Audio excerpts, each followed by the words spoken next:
Querem também depois abrir as câmeras, né, para a gente tirar uma foto.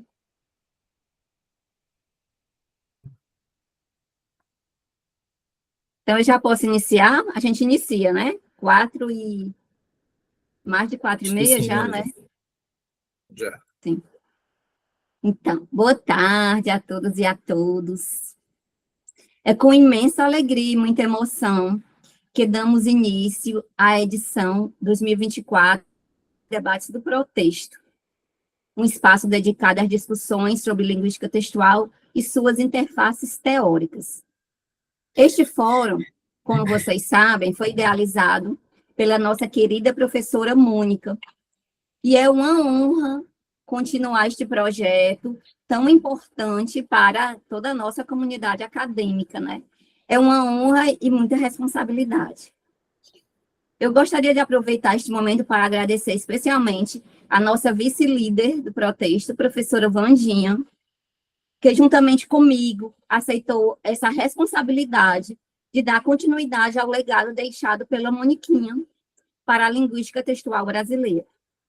Muito obrigada, professora Wanda, principalmente por sua amizade, por sua parceria e por seu empenho e por estar aqui conosco, né, mais uma vez juntos. O Fórum de Debates do Protesto tem como objetivo promover reflexões sobre diferentes temáticas dentro da LT, facilitar a troca de conhecimento entre pesquisadores, alunos de pós-graduação, alunos da graduação, comunidade em geral, e incentivar a participação e a colaboração acadêmica. Neste ano, as nossas reuniões, elas serão todas realizadas de forma remota, para permitir que um número ainda maior de participantes possa se juntar a nós, independentemente de sua localização. Além disso, todas as nossas reuniões serão abertas ao público e aqueles que participarem receberão uma certificação ao final das nossas discussões, como reconhecimento pelo seu envolvimento e contribuição nessa discussão. E as inscrições, né, gente, podem ser realizadas, viu, Gracinha? Via formulário no Google Forms, cujo link está disponível na bio do Instagram do Protesto, que é o @ né, Grupo Protesto. E se ainda não se inscreveram, convidamos todos a fazê-lo para não perderem essa oportunidade de se envolver, né, em nossos fóruns, em nossas pesquisas. Eu gostaríamos de agradecer a todos os envolvidos nessa organização deste evento. Agradecer a Maiara Martins, a Maiara Soares, ao Rafael Oliveira, o nosso Rafinha, e agradecer especialmente ao Protesto pelo apoio incondicional que nos deram, especialmente a professora Alena, professor Valdinar, professora Sueli, professor Ananias, professora Gracinha, professora Suelene, professor Franklin, professora Ana, professor Rivaldo, professora Suzana, professora Sâmia, e a todos e a todas que se juntaram a nós para discutir neste momento, aprender e compartilhar conhecimentos. Esperamos que este fórum seja um espaço de muitas trocas produtivas e que todos e todas saiam daqui com novas perspectivas e muitas reflexões. Muito obrigada e sejam todas bem-vindas e bem-vindos ao Fórum de Debates do Protesto 2024. Vandinha, quer falar alguma coisa? Vandinha, a gente começa com Rafinha. Eu só gostaria de agradecer a confiança extrema sua, Marzinha, querida, uma amiga muito querida, e a todo o grupo. Então, de forma muito emocionada, eu estou aqui, estou com vocês, estamos juntos e vamos, então, levar adiante esse projeto da nossa querida Mônica. Beijo grande no coração de todos. Obrigada. Obrigada, Vandinha. Tão bom, é muita alegria. Eu estou muito emocionada, estou bastante comovida com isso tudo, da gente estar retomando, né, esses fóruns. que essas nossas reuniões do protesto, que isso aí tudo, que tudo isso é a cara da Moniquinha demais. Ela amava estar aqui, ela amava discutir, amava dar as contribuições, né? Então, assim, é uma responsabilidade muito grande. A gente agora está nesse momento, né, retomando, né, essas nossas discussões. Então, muito obrigada, viu? Muito obrigada a todas e a todos mais uma vez. E Rafinha, agora, então, como a gente já tinha dito anteriormente, a gente faz essa discussão, né, Rafinha? Você permite que a gente se meta na sua fala, À não é? vontade. Para a gente discutir. À Ótimo, então a palavra está com você, viu, Rafinha? Obrigado, Marisa. Fiquem à vontade de intervir sempre que necessário. Isso é próprio das reuniões do Grupo Protesto. Acho que a gente já está extremamente acostumado com essa dinâmica. Eu talvez tenha um pouco de dificuldade de pegar as questões no chat, e aí peço a colaboração das pessoas também para me ajudar Sim, nesse processo. pode deixar, a Maravilha, gente faz Marisa. isso, viu, Rafinha? Só Eu um pouquinho, queria... Claro, perdão, Wanda. Rafael, perdão. A gente desliga a câmera para ficar melhor a questão aí da internet, não? Tudo bem? Tudo bem, eu achei tudo bem Acho ficar que, com a câmera ligada, É, Wanda. acho que sim. é. É até melhor que a gente se vê. Eu queria agradecer esse convite que me foi feito, né? Até no grupo, assim, para a Marisa colocou, para poder tratar um pouco do tema da minha tese, né, em andamento. E fico feliz de ter sido logo assim a abertura, apesar do nervosismo de ser o primeiro, né? E a sequência que vem aí pela frente nas próximas semanas é uma sequência muito legal, de gente muito boa. Então já é uma responsabilidade muito grande abrir essas discussões. E eu intitulei essa apresentação de reflexões sobre a visada argumentativa, que é o subtítulo do artigo, né, que foi minha última colaboração com a professora Mônica, minha orientadora ao longo, né, do doutorado, ao longo desses 3 anos e um pouco mais, alguns meses. Ela esteve comigo na composição dessa tese em andamento. uh, e esse artigo é o resultado pós-qualificação, acho que isso é dentro do programa de pós-graduação em Linguística da UFC. Normalmente a gente faz um recorte do projeto ou de alguma reflexão do trabalho e publica em artigo, porque a gente precisa desse artigo como um critério, né, uma das atividades obrigatórias do doutorado. Então, esse artigo a gente fez ali mais ou menos perto do Carnaval, foi logo depois da minha qualificação, e foi minha última parceria com ela. Fico muito feliz de ter tido essa oportunidade, da gente agradecer demais, porque a Mônica, como todo mundo sabe, né, é uma pessoa que nunca nos deixa na mão, e mesmo tanta tarefada como ela sempre estava, ela me ajudou a compor esse trabalho, né, e eu fico muito feliz com o resultado desse trabalho que está em curso, né. Vocês vão ver aí que eu trago alguns questionamentos, algumas hipóteses, mas ainda nada de respostas bem definidas, né? Então, porque realmente estou em busca de trazer essas respostas nessa tese, e esse debate, para mim, vai ser muito importante, né? Com um modo também de entender as críticas que esse trabalho pode vir a receber, né? Dúvidas das pessoas, de modo que o meu texto possa, né, futuramente responder a estas dúvidas de uma maneira mais efetiva. Então, só a título mesmo de informação, atualmente a minha orientação formal do grupo, lá dentro do programa de pós-graduação, é a do professor Júlio Araújo, mas, né, por uma questão mesmo de como foi acordada dentro do programa, tem seguido a orientação, a co-orientação do professor Paulo Roberto Gonçalves II, lá da USP, né, que tem me ajudado a concluir, né, esse processo do doutorado, da minha tese de doutorado. Então, é ele, basicamente, que tem me ajudado a dar continuidade, né, nas reflexões dessa tese. Um percurso que eu vou fazer nessa apresentação segue mais ou menos a lógica do artigo, né, que saiu pela revista de Estudos Integrados de Discurso e Argumentação, acho que foi há uns 2 meses atrás, e essa apresentação ela vai se organizar mais ou menos da seguinte forma. Eu vou fazer um breve percurso das relações entre a linguística textual e a argumentação. Eu sigo posteriormente para uma discussão das noções de dimensão e visada argumentativa na teoria da argumentação do discurso. Depois faço uma breve incursão na noção de tese nos estudos da argumentação, né, de acordo com alguns autores que eu elegi assim, como principais. Faço uma análise que tem como esse título de análise, né, afinal, quando um texto tem uma visada argumentativa, né, que é um esboço mesmo de uma hipótese que está sendo levantada no meu trabalho, e uma conclusão que ainda é preliminar, porque levanta algumas hipóteses que eu estou buscando confirmar, né, com o desenvolvimento dessa tese, que tem uma base muito teórica, né, ela é uma tese bastante teórica, porque eu tenho me centrado nessas noções que foram, né, trazidas à ALT da teoria da argumentação no discurso, mas centrando ainda mais em visada argumentativa. Né? Eu lembro até de uma conversa que eu tive com a Mônica, quando a gente estava, isso no início desse ano, quando a gente estava já terminando as correções do artigo, e eu estava tentando pensar em que título ia dar, porque a banca, né, inclusive a Marisa estava na banca, a banca fez uma crítica ao título, né, porque estava muito aberto, era sobre a dimensão argumentativa e tudo mais, e eu já estava pensando em colocar um título mais atualizado dentro do artigo, inclusive coloquei um outro título, que possivelmente eu devo transformar ainda ao longo do processo, e aí, conversando com a Mônica, ela me disse uma frase que, para mim, tem se tornado cada vez mais clara, né?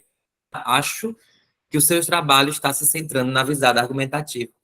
E eu acho que, de fato, é isso. Né? A Mônica também tinha essa grande habilidade de ver à frente. Né? Às vezes a gente demora a entender o que ela estava já dizendo há alguns meses atrás, porque a minha intenção inicial nesse trabalho era, de fato, trazer uma análise da dimensão argumentativa mesmo, né? Entender como funcionava a dimensão argumentativa. Mas foi aí que eu percebi, né, já no caminhar desse doutorado, de que, para mim, a noção de visada argumentativa, ela também não estava tão clara ainda assim, né? Então, eu vi que existia muita coisa dentro da visada argumentativa, que antigamente, na minha cabeça, parecia mais solidificada, mas que eu fui compreendendo que não era bem assim. Então, a tese se voltou, né, de maneira muito intensa à noção de visada argumentativa. Inclusive, Rafinha, já me metendo...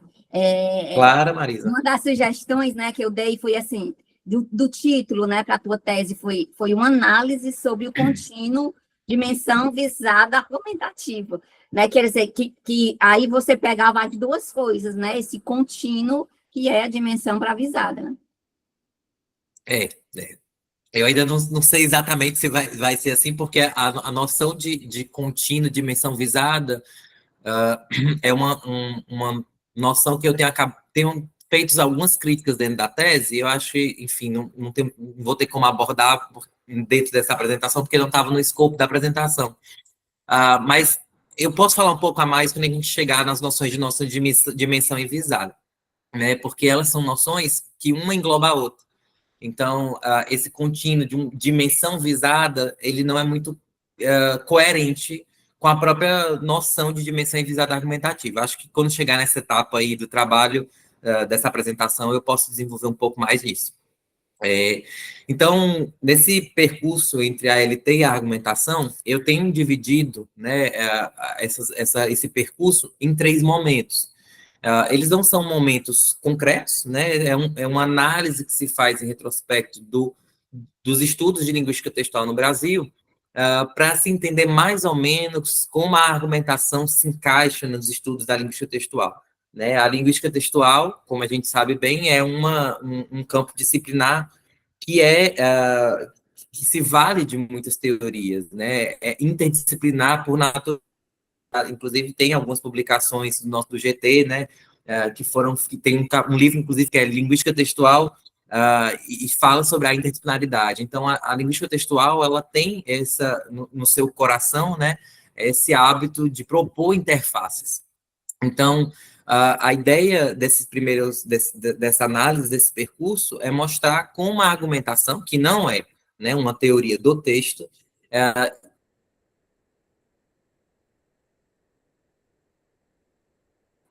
vem ao longo desses, né, da linguística textual em relação à argumentação, se situa mais ou menos ali, no início mesmo da LT feito no Brasil, de influência bastante pragmática. Se dizia, né, que todo uso de linguagem era argumentativo, né? Isso, por exemplo, se encontra no livro de argumentação em linguagem da Có, ali de 1984, que a gente sabe que também tem muita influência da teoria da argumentação na língua, né, de Crottiano, e juntamente, né, dessa perspectiva pragmática, a gente também encontra esse posicionamento, de algum modo, em Adam, né, na perspectiva do Adam, da teoria que o Adam faz sobre o texto, só que a perspectiva do Adam não tem um investimento muito grande, teórico-metodológico, em aspectos retórico-argumentativos, né? Como a gente bem sabe. Há um investimento na proposição de um plano composicional do texto para explicar as estruturas de organização textual e que a gente conhece bem pelas sequências argumentativas. Né? Então, essas teorias, né, principalmente essa do Adam, teve um impacto muito grande, inclusive no ensino, né, de língua portuguesa no Brasil. Eu trouxe até um exemplo recente, né, um livro de 2022 da Moderna, não sei se vai dar bem para enxergar aí, mas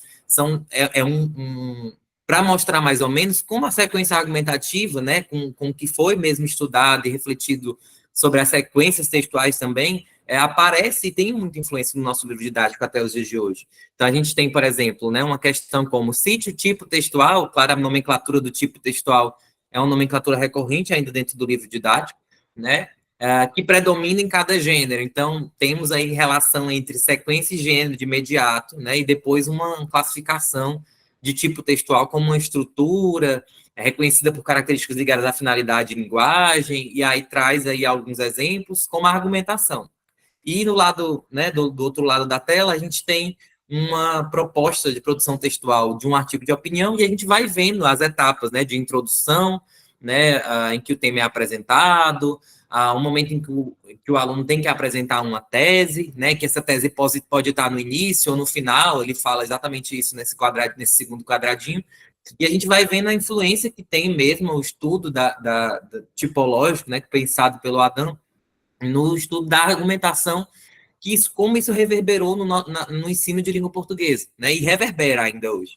Então, esse primeiro momento de interface entre a linguística textual e a argumentação tem um foco muito grande, né, numa perspectiva, claro, como a gente viu, fundamentada um pouco na argumentação na língua do Crottiano, com o que foi feito ali pela Có em argumentação e linguagem, mas também uma base muito grande sobre as sequências textuais, né, e especificamente a sequência argumentativa, que tem, como a gente bem sabe, e como a gente vê que o Adam fala muito isso, fundamento na proposta do modelo de Thumann, né? A gente vê que a argumentação vai ganhando esse contorno nesse primeiro momento. No segundo momento, e é mais ou menos um momento em que eu comecei a estudar o texto, né? Quando eu entrei na graduação, acho que a gente estava mais ou menos ali próximo a esse momento. Muitos trabalhos começaram a ressaltar, né, as funções argumentativas das estratégias de textualização, como os processos referenciais, os processos intertextuais. A gente vê isso, né, no livro da Có e da Wanda. A gente vê isso, acho que, se me falha a memória, esse livro é Ler e Escrever. A gente vê isso nos sentidos do texto, a gente vê isso no referenciação, Coerência, Referenciação e Ensino, né, que é esse Cavalcante Custódio Filho Brito, de 2014. E esses trabalhos, eles mostram, né, e comprovaram que, além das funções próprias, né, das estratégias textuais, de construir a unidade de coerência de um texto, essas categorias de análise poderiam revelar orientações argumentativas. Então, a gente tem uma série de trabalhos, né, frutos dessas reflexões que foram feitas, que mostravam as funções argumentativas das estratégias de textualização. E o que eu percebo bastante é que esse movimento, desse momento 1 para o momento 2, o que a gente vê muito claramente é um movimento de operacionalização dessa noção de argumentação. Então, a gente vai vendo que ela passa a ter um tratamento analítico ainda maior, né, à medida que as estratégias de textualização servem, né, a mostrar as orientações argumentativas de um texto. Então, esse é um segundo momento que eu defini dentro, né, assim, que estou, de modo que a gente faz essa análise retrospecto dos estudos do texto, e eu trouxe um exemplo que tem lá no livro, né, Coerência, Referenciação e Ensino, que é o exemplo 46, em que há uma carta, uma notícia sobre uma carta do Papa Bento XVI, que foi publicada ali em 2010, no qual o Papa pedia desculpa pelos casos de pedofilia dentro da igreja. Né? E aqui o Cavalcante, Custódio Filho e Brito falam, né, nessa análise que fazem, é que a maioria das as notícias que saíam na época sobre essa questão ressaltava muito uma decepção por parte de toda a comunidade católica, né, os referentes, o modo como os referentes eram tratados nos textos, apresentavam uma decepção muito grande da comunidade católica. E esse texto, por contrário, categoriza essa insatisfação de uma maneira muito mais branda, né, dizendo que, como a gente vê aí, né, católicos irlandeses que assistiram às missas nas igrejas do país, nesta manhã do domingo, receberam com resignação a carta do Papa Bento XVI. Então, a gente vai vendo que o locutor, né, enunciador primeiro, ele propõe um caminho mais apaziguador, né, dessa questão, com a escolha que ele faz, né, o modo como ele categoriza, né, esse referente no texto e que vai, né, ganhando novas camadas à medida que o texto vai avançando. E aí os autores dão uma pista, né, que esse referente resignação tem um valor argumentativo muito grande se comparado ao de decepção que a gente encontrava em outros textos. Tem, inclusive, dentro dessa mesma parte em que aparece esse exemplo, é colocado o mesmo texto com outra construção referencial. Então, se esse texto tivesse uma outra orientação argumentativa, como é que os referentes seriam trabalhados? E aí, então, os autores trazem, né, para que o leitor possa comparar, né? Claro que o fundamento do ensino do livro tem essa proposição, então, vai mostrando para o leitor que as escolhas referenciais que são feitas por um locutor enunciador ali tem uma função argumentativa de maneira muito clara. Então, esse é um grande exemplo das análises textuais ali, que eram feitas ali por volta de 2014, 2013, 2012, né, e que eu trouxe esse exemplo aí do Cavalcante, Custódio Filho e Brito como, de fato, uma análise exemplar, mais ou menos, sobre essa questão. E um terceiro momento, né, que é esse momento que possivelmente nos encontramos ainda hoje, ele teve início mais ou menos ali por 2015, com o contato da LT, especialmente a praticada pelo Grupo Protesto, com a leitura da Ruth Amorim. Né? Eu tenho dito isso em algumas apresentações, disse isso também no nosso artigo, né, que saiu, esse texto e a tese, e a Mônica concordou comigo muitas vezes que a gente falou sobre isso, que para mim foi uma virada epistêmica muito grande dentro dos estudos do texto.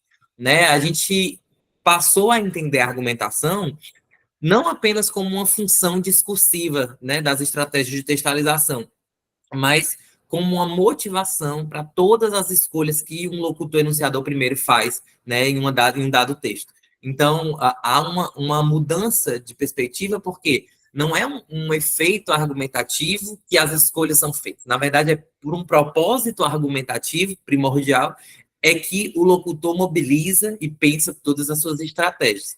Né? Então, a argumentatividade, nesse sentido, para ele ter, né, está em todo o texto, fundamentado, né, na teoria da argumentação do discurso da Amorim, em diferentes graus. Né? Essa questão de diferentes graus de argumentação já está mesmo dentro da teoria da argumentação do discurso de Ruth Amorim, mas vem sendo desenvolvida pelo Grupo Protesto ao longo dessa praticamente uma década já, né, que vem já chegando em 2025, então a gente está chegando quase uma década dessa virada epistêmica, que tem como balizador eu penso sempre em duas grandes publicações, né, a revista da Revel, organizada ali em 2016, em que tem um texto, inclusive, excelente da professora Mônica, né, em que ela faz uma análise, um estudo das abordagens de texto e argumentação, né, diferentes perspectivas, e a tradução da Apologia da Polêmica, da Amorim, né, que saiu em 2017 oficialmente. Então, esses dois grandes momentos ali, duas grandes publicações, elas são marcos muito importantes dessa virada epistêmica do grupo, né, a partir da qual a gente continua até hoje pensando, refletindo, partindo desse pressuposto que é básico, né, dentro dos estudos que são feitos hoje pelo Grupo Protesto. Hein, Rafinha? Tem uma pergunta Oi, do Marisa. Ananias. Tem uma pergunta que Ananias Deixa eu quer ler aqui, peraí. Porque, dado que consta nesse parágrafo, pode perceber que a dissertação em questão, não obstante a extensão, não O Ananias vai falar? Ou eu leio aqui a pergunta? Vai falar, Ananias. Tiago Não, desliga não, teu pode ler, eu microfone, só Tiago. registrei aí no chat. Deixa eu ver Pode aqui, ler. então. Esses momentos sobrepõem-se do ponto de vista metodológico, operacional, no sentido de que hoje as pesquisas ainda acomodam-se a um e a outro modo de interseccionar a argumentação ao texto. Ananias, eu acredito que eu não sei se há necessariamente uma sobreposição, uma vez que não é que haja uma superação do momento anterior, né? Eu não avalio desse modo. O que eu entendo, na verdade, é uma compreensão maior sobre o papel da argumentação dentro dos estudos do texto, né? Então, a gente continua a dizer que as estratégias de textualização, a Mônica fala isso nesse texto de 2016 da Revel, né, de que as estratégias de textualização podem e muito contribuir com a teoria da argumentação no discurso, né, porque podem ser critérios analíticos para a análise dessa argumentação. Então, de algum modo, isso está lá desse segundo momento também. Essa perspectiva pragmática que tá no momento 1, ela também não deixa de continuar sendo colocada, né, discutida. A Moci fala muito de uma perspectiva também pragmática. Acontece que eu penso que o momento 3 ele é um momento abrangente. Então, assim, se pensar nesse abrangente que puxa os demais, então sim, seria sobreposto, mas eu entendo que o momento 3 é um momento que já dá conta de tudo que tem sido feito, né, nesses outros momentos. Espero ter Inclusive, Rafinha, entendido. Oi, esse Marisa. momento aí que a gente traz a AMOCI para os nossos estudos, isso é muito importante, porque era o que faltava, apesar da gente falar muito de argumentação, a gente não tinha os critérios definidos, não tinha uma base, né, teórica definida de como é que a gente vai abordar. E com a AMOCI trouxe isso para a gente, né, para a gente, através do texto, abordar a argumentação, né, e a gente contribuiu também com os critérios da LT para o quê? Flagrar esses momentos, né, de argumentação com os nossos critérios, né, dentro da linguística textual. Por isso que eu considero demais, assim, extremamente relevante, como o Rafinha muito bem apontou aí, vai apontar na tese dele. Sim, Marisa, de fato, né, a teoria da argumentação no discurso, ela dá subsídio teórico, mas também metodológico. E o que a gente fez nessa interface, né, que começou ali em 2015, 2016, a tese da Patrícia também, né, é um ponto interessante desse movimento, é propor essa interface, né, e se valer das categorias também que a Moci tem dentro da teoria da argumentação no discurso para os estudos do texto, redimensionando, né, numa perspectiva textual. É um movimento que iniciou, né, nessa última década e que eu tenho humildemente tentado dar continuidade também dentro da minha tese. Então, passando brevemente sobre a teoria da argumentação no discurso, né, porque ela está em todos os nossos artigos, ela está em todas as nossas apresentações, eu pensei alguns pontos que eu julgo relevantes, né, para falar da teoria da argumentação no discurso. A primeira delas que a gente já sabe, né, que é uma articulação que a Moci faz da nova retórica, que é fundada em Aristóteles e continuada na nova retórica, né, do Perelman, e a análise do discurso. Então, a perspectiva da teoria da argumentação do discurso tem essa função, né, integradora, né, de uma perspectiva retórica e de uma perspectiva da análise do discurso.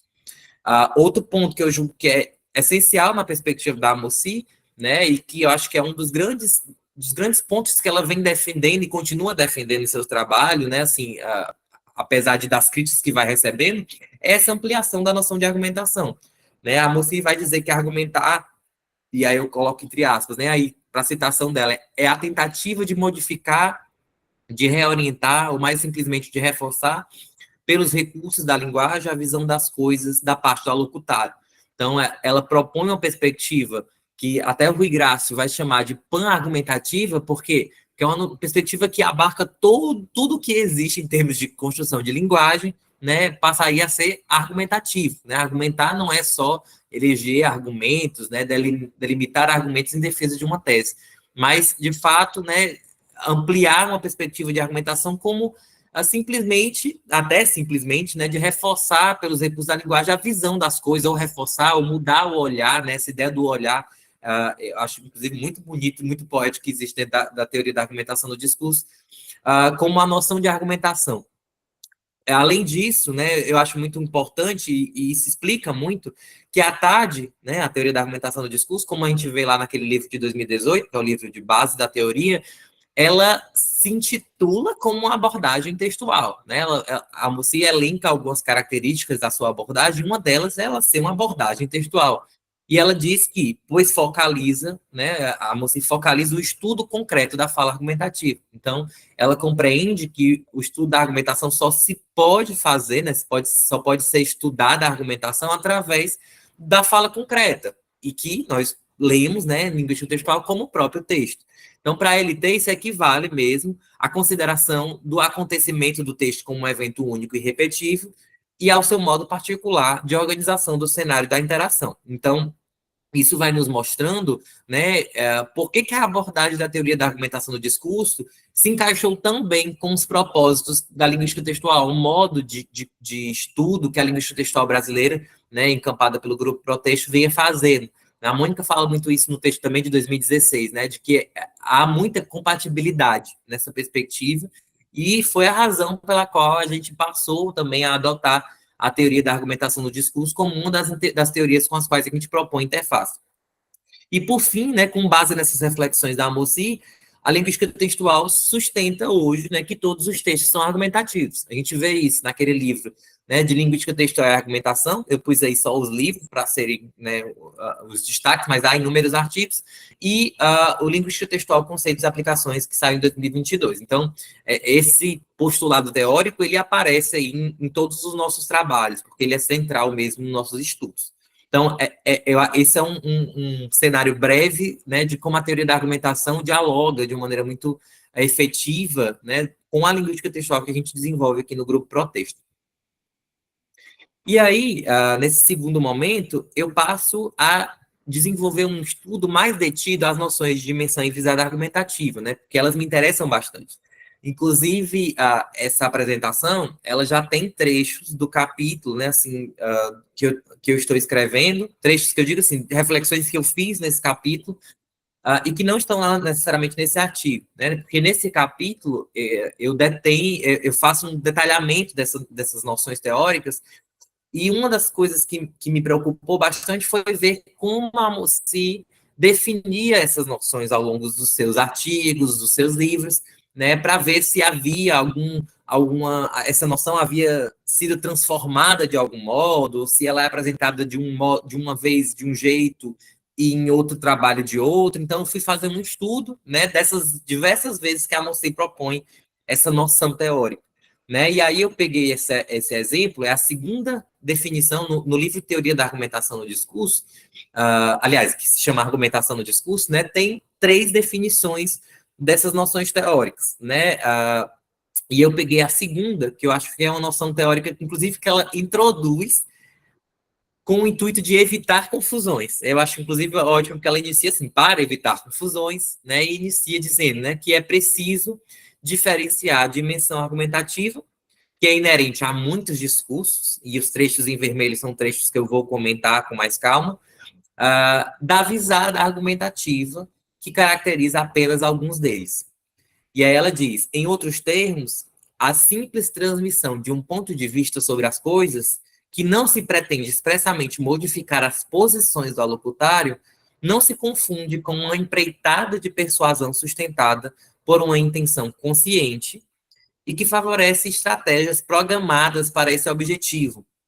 Aí ela dá um exemplo, né? Uma defesa no tribunal tem uma nítida visada argumentativa. Seu objetivo principal é fazer admitir a inocência do acusado, cujo advogado tem por tarefa defendê-lo ou apresentar circunstâncias atenuantes que diminuirão sua pena. Uma descrição jornalística ou romanesca, entretanto, terá mais uma dimensão do que uma finalidade argumentativa. Ela aparece muitas vezes como uma simples tentativa de apresentar uma dimensão do real, não deseja provar, às vezes se proíbe de fazer. Né? Para mim, o modo como a Moci é uma noção bastante robusta, né? Ela vai a definição da noção é bem detalhada, ela traz exemplificações, né? Ela usa muitos termos. Me chama a atenção também porque ela sempre aparece em oposição à outra noção. Então, uma está ali sempre em oposição à outra. Uma é simples, a outra é mais robusta, é uma empreitada. Uma é mais consciente, a outra é mais inconsciente. Então, o modo como ela vai comparando essas noções tem me chamado muito a atenção, e eu tenho mostrado, né, na minha tese em andamento, o que dessas noções a gente consegue tirar, né, o modo como ela apresenta essas noções. E aí eu vou trazer alguns tópicos agora, comentando essa definição que a Amorsi faz. Então, a gente tem, né, a primeiro ponto, essa definição que a Amorsi faz nesse trecho, ela sugere uma certa dicotomização das noções de dimensão e visada argumentativa, principalmente quando a Amorsi opta por dizer que a dimensão é inerente a muitos discursos e que a visada caracteriza apenas alguns deles. Para mim, né, e isso eu consultei a versão em francês, fui assim detalhadamente atrás para ver se não era um problema de tradução, mas não é o caso, não é um problema de tradução, ela de fato usa esse termo muitos, né, mas não fica claro para mim por que ela não se vale do termo todos, mas sim muitos, como se a dimensão argumentativa não pertencesse a todos os discursos. No entanto, a gente sabe que não é bem essa a proposição da Amorsi, né? Inclusive em outras definições que ela traz, e eu, claro, não trouxe todas elas aqui, ela já não traz essa ideia de muitos, ela já passa a falar de tudo, né? Assim, que tudo há uma dimensão argumentativa. Então, eu me centrei mesmo nessa, porque me chamou a atenção dela ter dito isso, né? Assim, me parecendo de que a dimensão argumentativa não há uma pertencência a todos os discursos, mas a gente sabe, por outras definições, que essa não é a proposição dela, tendo em vista que a noção de dimensão argumentativa, para a Amorsi, né, e esse 2018 é de um texto que, inclusive, está no nosso livro de traduções, que saiu, né, o primeiro livro de traduções, em que ela discute só a noção de dimensão argumentativa, e ela diz, né, que a noção de dimensão argumentativa é uma noção inclusiva, pois ela inclui a divisada argumentativa. Então, a gente não pode entender essas noções como dicotômicas, né? A noção de dimensão argumentativa é uma noção mais ampla e a divisada é uma noção interna, né? Que está dentro da dimensão argumentativa. É por isso, Marisa, que eu tenho evitado, né? Apesar da gente ter dito muito isso, inclusive no meu projeto de tese tinha isso, evitado tratar de um contínuo dimensão visada ou visada dimensão, porque em toda visada argumentativa há uma dimensão. Então, não é coerente, no meu entendimento, dizer de que a gente sai de uma visada e vai para uma dimensão, ou que a gente está numa dimensão e vai para uma visada, porque a dimensão está em tudo, né? O que é distintivo é a visada argumentativa, né? O que existe, no meu entendimento, é textos que têm uma visada argumentativa e textos que não têm uma visada argumentativa, né? Então, eu tenho preferido dizer que há um contínuo argumentativo com diferentes modos de argumentar, né? Eu tenho evitado essa nomenclatura de dimensão visada como um contínuo, justamente para a gente não cair nessa problemática, né, que eu acabo de dialogar aqui com vocês. Então, Rafael, outro ponto. Diga, Marisa. Então, o teu entendimento é que, na verdade, a dimensão argumentativa é constitutiva de todo o texto, né? Isso. Vou falar em texto aqui, né? E a visada vai ter uma explicitude desse argumento. Não necessariamente explicitude também. Essa é a grande questão mesmo que tem tocado a minha tese. Com esses termos, né? Não vai trabalhar com o implícito ou com o explícito. Não, porque o que as análises da minha tese, né, têm começado a me mostrar é de que dentro da visada argumentativa já há muita variação. Então, existem textos prototipicamente de visada argumentativa, né, a redação do Enem, o artigo de opinião, mas há textos, né, que mesmo a gente não encontrando ali, né, por exemplo, uma charge, né, a gente já viu algumas apresentações, a defesa, inclusive, de dissertação do Eduardo, né, Eduardo Almeida, a gente viu um exemplo de uso de charge, alguma coisa assim, lembro recentemente essa discussão, e de que fica aquela questão, mas esse texto tem ou não tem uma visada argumentativa? Porque ele não tem uma sequência argumentativa. Então, é nessa problemática que se encontra a minha tese, né, de entender que critério, né, a gente utiliza para dizer que um texto tem uma visada argumentativa. Porque a visada, né, ela não é uma noção una, ela não é uma noção bem restrita em que só se encontra uma prototipia de texto. Né? O que eu quero mostrar é que existem mesmo alguns textos que se situam em regiões marginalizadas dessa noção, ou seja, que estão mais próximos somente de uma dimensão, mas que mesmo assim ainda teriam uma visada argumentativa, mesmo que não fossem tão protótipos. Eu acho que isso vai ficar mais claro à medida que a gente for avançando nessa apresentação. Sim. A Francisca levantou a mão e a Rosinha também. Pronto, pois vamos lá. Francisca, quer Eu gostaria de perguntar o seguinte, pelas leituras que eu tenho feito, sobretudo em sala de aula, qual é a orientação? A orientação é que os textos da visada argumentativa, eles conduzem a um dissenso. Então, por exemplo, eu estou analisando um debate político presidencial, e desse debate político gerou toda uma contestação desse debate. Então, houve um dissenso. Então, aquilo que se programou como possível haver um consenso, não, foi um dissenso. Então, esse debate político é um tipo de gênero que ele se situa realmente na visada argumentativa. Não é como uma lista autobiográfica ou quaisquer outros textos dessa linha. Quer dizer, se a gente observar em sua gênese, existem textos da visada e textos da dimensão argumentativa, mas que todos trazem em sua gênese um tom argumentativo. Não é assim, não, professor? Eu só estou expondo o que eu tinha na minha cabeça. Excelente, Obrigado pela pergunta. Assim, é uma pergunta difícil assim, de responder, porque o que a minha tese tem buscado entender é justamente o momento em que a visada argumentativa está mais próxima do que seria a dimensão, ou um texto, né? Vamos falar de texto. O texto parece que não tem uma visada, mas a gente ainda sente que lá há uma opinião, uma tese que está sendo defendida, né, com argumentos ou sem argumentos, isso tudo eu estou buscando problematizar.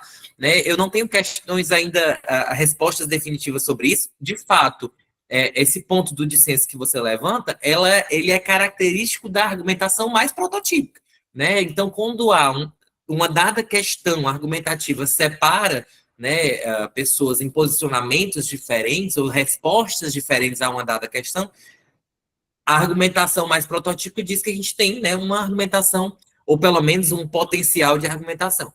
Mas, de uma perspectiva, né, da Mussi, já que entendendo que todo texto é argumentativo, né, isso redimensionado na linguística textual, eu tenho me interessado em haver textos que não são prototípicos da visada argumentativa. Ou seja, uma tirinha, uma charge, uma crônica, né, textos que não são de uma sequência argumentativa e que, por isso, não necessariamente trazem argumentos explicitados e de que muitas pessoas, inclusive, não reconheceriam como um texto de visada argumentativa, mas que eu tenho entendido, né, isso, a minha tese tem buscado, inclusive, compreender que critério é esse que define a visada argumentativa. Esses textos me parecem, ainda assim, ter uma visada argumentativa. E é isso que eu tenho buscado mostrar, né? Assim, exemplificar, né? Trazer exemplos para mostrar que existem textos que se situam, né, realmente num limiar dessa noção teórica. Por quê? porque elas estão longe da prototipia, como a gente já conhece, mas, ao mesmo tempo, elas não são, por exemplo, e eu vou dar um exemplo assim, bem, talvez mais difícil de ser visto, mas, por exemplo, um texto como um bilhete que diz sair para almoçar, né? Um bilhete que se encontra assim, em que a gente não encontra ali uma tese, a gente não encontra artifícios ou estratégias para a defesa de uma opinião, a gente não vê nada desse texto hipotético que eu estou falando aqui, que caracterizaria uma visada. Mas há textos, né, que, mesmo não apresentando argumentos naquela estrutura que a gente já conhece de uma maneira mais prototípica, parecem defender uma opinião, uma tese, né, uma opinião central ali dentro do texto,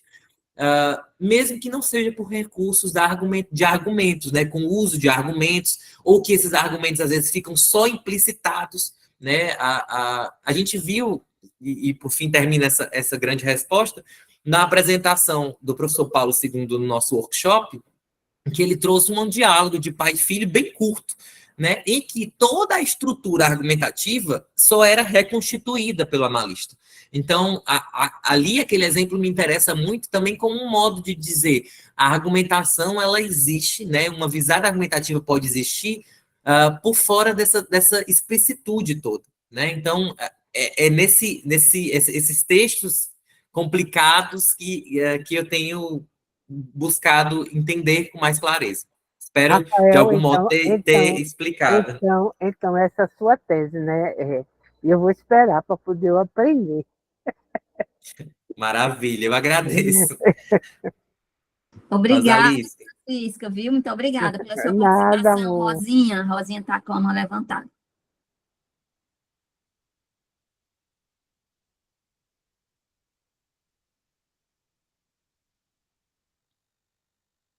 Será que... pronto, acho que vai dar certo. Agora porque eu estava com o som desligado.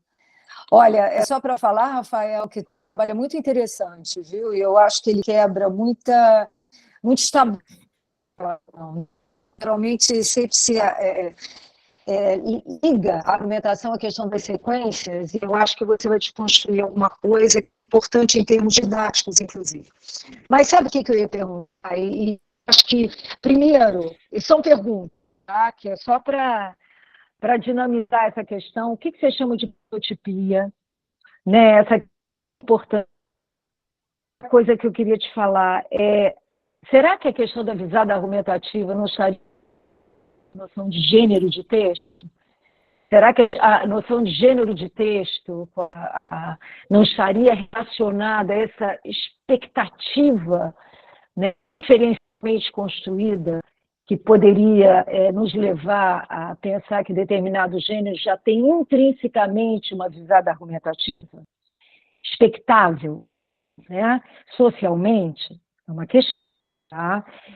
E de que forma? É só pergunta, tá? É só pergunta para pensar. Excelente, porque eu professora. acho que essa questão inferencial que o professor Paulo trabalha muito bem, ela vai te ajudar muito nessa passagem de dimensão para visada.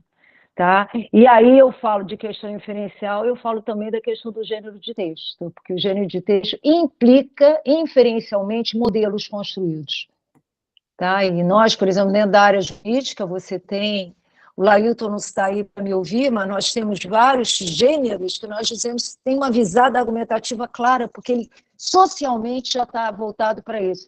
Você pega uma charge, ela tem um tom crítico, né? Ela tem um editorial, quer dizer, existe já uma prototipicidade, vamos dizer, já é reconhecida socialmente, percebe? E aí você vai dizer que são gêneros com visada argumentativa. Isso é só vamos dizer, algo, né, a pensar, né? Pensando nessa gradação, né, de dimensão para visada, como a Marisa coloca, que eu acho que é muito interessante. Pronto, é isso. Excelente, É mais uma professora. não são perguntas, não, são comentários. E eu acho que essa questão de prototipicidade é fundamental, que está ligada também com a questão de gênero de texto, a minha opinião, né? Pronto, é isso aí. É só. Mas você Excelente, professora. é Agradeço interessante. E outra questão, as discussões. e outra, eu ia te falar uma outra coisa. Há textos do Rabatelli que você trabalha no seu texto com a professora Mônica, muito interessante.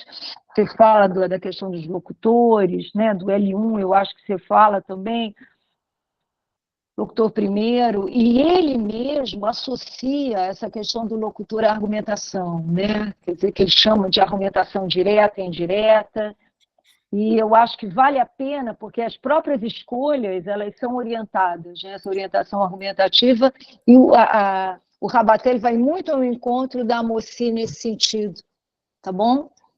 É só para falar um pouquinho sobre isso. Pronto, é isso. Maravilha, professora. Agradeço suas contribuições. Anotei aqui alguns pontos. Vou tentar, de algum modo, responder aquilo que, de algum modo, já está mais delimitado na minha cabeça. Sobre essa questão de prototipia, quando eu falo mais de prototipia, né, principalmente pensando em visada argumentativa, é uma prototipia de uma argumentação muito encampada pelas teorias da argumentação, como o modelo de Tuma, ou essa perspectiva em que nós temos argumentos, né, que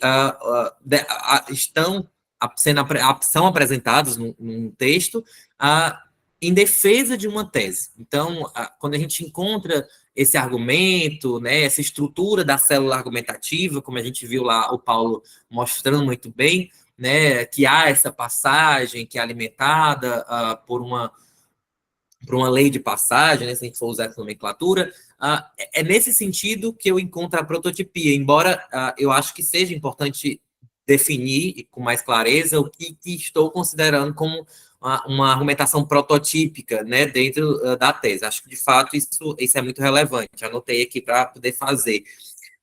Sobre gêneros, né, as questões do gênero, elas passam bastante dentro das minhas reflexões. Eu só tenho evitado, claro que a gente sabe que há gêneros que, incontestavelmente, têm uma visada argumentativa, né? A gente, por exemplo, um artigo de opinião, né, para a gente poder usar como um exemplo. Todo artigo de opinião, ele necessariamente ele é de visada argumentativa, porque é próprio dessa prática, né, genérica, dentro da sociedade, a apresentação de um determinado ponto de vista ou de uma tese com a utilização de argumentos para defesa, né, para defesa dessa tese. Então, há sim gêneros que também são muito prototípicos, né, as práticas em que eles se encontram já o caracterizam desse modo. Mas também há gêneros, e é isso que tem me preocupado, é que ora podem ter uma visada argumentativa e ora podem ter uma dimensão argumentativa, né? Então, isso, ou seja, ou ter apenas uma dimensão argumentativa, né? Por quê? E aí isso vai se valer muito da situação de comunicação, né? Do contrato comunicativo em relação àquele gênero. Então, é nisso que eu tenho evitado, né? Tenho me preocupado a essa associação que possa ser mais imediata do gênero com a argumentação, né? Há, para mim, sim, muito claramente, gêneros que são, né, que têm uma argumentação, uma visada argumentativa muito clara, mas há gêneros também que ora podem ter uma visada argumentativa, ora podem não ter, e que isso vai depender muito do contrato comunicativo. Você até falou do Rabatelli, né, assim, o primeiro capítulo dessa tese, né, que eu estou escrevendo, tem o propósito de situar as teorias com que a linguística textual, né, desempenhada principalmente pelo grupo Protexto, tem dialogado para dar esse arcabouço teórico do que a gente compreende como argumentação. Então, entram aí, né, a perspectiva retórica, claro. Eu tenho me valido, dentro da minha tese, muito também do Tuma, né, da perspectiva do Tuma. Tem a questão da própria Ruth Amossi, com as noções básicas aí que fundamentam a tese. A perspectiva do Charrodot em relação ao contrato, né, com o modo como ele situa ali a situação de comunicação, e a perspectiva rabatelliana, né, dos pontos de vista dos locutores. Então, é um grande arcabouço teórico, em que a gente se vale de determinados aspectos dessa teoria, nesse arranjo, para a definição de como é que a gente analisa e compreende a argumentação dentro do texto. Né? Isso, de algum modo, já se encontra ali no nosso livro de linguística textual, conceitos e aplicações, então, meu objetivo não é dizer algo extremamente novo, isso já, de algum modo, foi sintetizado nesse livro, mas de explicar a que teorias nos recorremos para fundamentar a perspectiva de argumentação que a gente encampa. Inclusive, interessa muito a perspectiva rabateliana, e por alguns momentos dentro dos meus estudos me gerou preocupação, porque a noção de tese, de ponto de vista, elas me ficaram sendo colocadas quase uma por outra dentro do meu trabalho, isso estava me gerando certa confusão, e aí a Mônica falou, olha, Rafael, são noções teóricas gestadas em teorias diferentes, com propósitos diferentes. O propósito do Rabatel não é um propósito argumentativo retórico, né? Então, a perspectiva rabateliana é enunciativa, né? O objetivo dele é outro. Então, eu comecei a desassociar um pouco essas noções para poder compreendê-las em cada um dos seus pontos. Mas um dos objetivos, né, dessa minha tese é mostrar os pontos de interseção, né, e de afastamento dessas noções teóricas. Isso, inclusive, né, já servindo de antecipação, é o tema do meu trabalho que eu vou apresentar no Jadis, lá em Portugal, em Porto, no final do ano. Então, a minha intenção é desenvolver com mais vagar essa questão. Espero ter, de algum modo, aí trazido, né, pontuado alguns aspectos, e agradeço pela colaboração, professora Rosalice. Vamos seguindo, senão vai ficar muito apertado para mim. Obrigada, Rafael. Agradeço, professora. Voltando à caracterização da noção, né, a Mussi, ela caracteriza a avisada a partir dos termos, né, ela usa empreitada de persuasão, intenção consciente, estratégias programadas, né, e com base nisso a gente depreende que a avisada argumentativa ela tem um caráter, obviamente, ali, né, persuasivo, e que nela há uma intenção consciente do sujeito que planeja e mobiliza estratégias. Eu faço uma discussão na tese também sobre essa intenção consciente, porque eu acho que esse termo, em algum momento, gera uma compreensão de que há, na dimensão argumentativa, ou nos textos de dimensão argumentativa, um completo descuido ou inconsciência do agir argumentativo por parte do locutor, né? Então, quer dizer que só há intenção consciente dentro da avisada argumentativa? Eu compreendo que não. Né? Eu compreendo que todo uso será necessariamente estratégico, é assim que a gente encara as coisas, né, dentro da linguística textual que é praticada pelo grupo Protexto. Então, não acho que a consciência, a intenção consciente ou não, é um critério para compreender se a perspectiva, né, se o texto é divisado ou é de dimensão argumentativa. Né? Então, esses são alguns pontos que eu tenho elencado dentro da tese, discutido com mais vagar. Ei, Rafinha. Outro aspecto... Oi, Marisa. Coloca o outro slide, porque eu acho assim, que a Mussi, nesse momento, ela está falando de intenção consciente e estratégias programadas, no sentido de uma marcação na produção desse texto. Então, no seu texto, você marca muito bem o quê? Essas estratégias, né, que você programa intencionalmente, conscientemente, dentro desse seu texto. Né? Eu acho que é nesse sentido que ela fala dessa intenção consciente, ou seja, quando a gente tem no texto uma avisada argumentativa, é porque isso foi programado estrategicamente por esse sujeito que é esse sujeito estratégico, que domina esse dizer, e ele teve essa intenção, né, de mostrar ali esse caráter persuasivo do seu texto, do seu discurso. É assim que eu entendo. Como é que você, você dizendo que em texto, que na verdade, né, que ela diz que são textos que são de dimensão argumentativa, que não tem uma estratégia programada, uma intenção consciente, aí, como a Rosinha colocou, com base numa prototipicidade, né, de argumento, você vai dizer que ali tem uma visada também entendeu? No texto. É uma coisa para a gente pensar né, Rafinha, inclusive, porque no primeiro momento, qual era a diferença da gente? Qual foi o primeiro movimento do grupo de Cavalcante? Foi dizer que a gente podia, né, tem até o artigo que você critica, inclusive, na sua tese, Sim. que é Cavalcante, Pinto e Brito, a respeito de que essa diferença entre visada e dimensão, a questão da composicionalidade do texto baseado em Adam, isso não se sustenta mais para o que a gente está pensando hoje, né? Por esse movimento que o grupo vem fazendo, por essas nossas discussões novas, não é isso? Excelente, Marisa. É isso mesmo, eu vou chegar já nesse ponto, né? E aí eu posso desenvolver um pouco mais essa crítica que eu faço. Mas, de fato, quando eu falo um pouco, se estratégia programada é se valer dessa organização prototípica, né? Eu ainda acho que isso pode ser complicado, né? Porque há, no meu entendimento, também movimentos para a defesa de uma determinada tese ou de uma opinião que não é prototípico, né? E que isso não por isso nem por isso deixe de ser programado ou consciente, né? Então, eu tenho refletido mais sobre o modo como ela vai categorizando essas duas noções teóricas para entender, né, que critérios ela está utilizando para separar essas noções. Então, é nesse ponto aí que se encontra essa minha reflexão.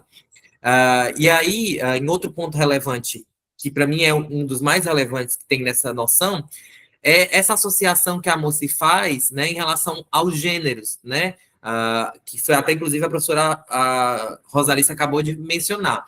O que a Moci busca discutir, grosso modo, é que há certa convenção de práticas genéricas quando a gente fala de discursos, e eu estou usando aspas e vou explicar mais à frente, de visada argumentativa, né? Por uma simples questão de oposição e coerentemente com a definição que ela traz, todos os demais gêneros que não possuem uma visada argumentativa se enquadrariam na condição de possuírem apenas uma dimensão argumentativa, né? E mais uma coisa que eu tenho tentado mostrar na tese, que isso eu já discutia muito com a Mônica, e ela mesma era uma grande incentivadora disso, é de que há gêneros que ora podem estar mais para um lado e ora podem estar mais por outro lado, né?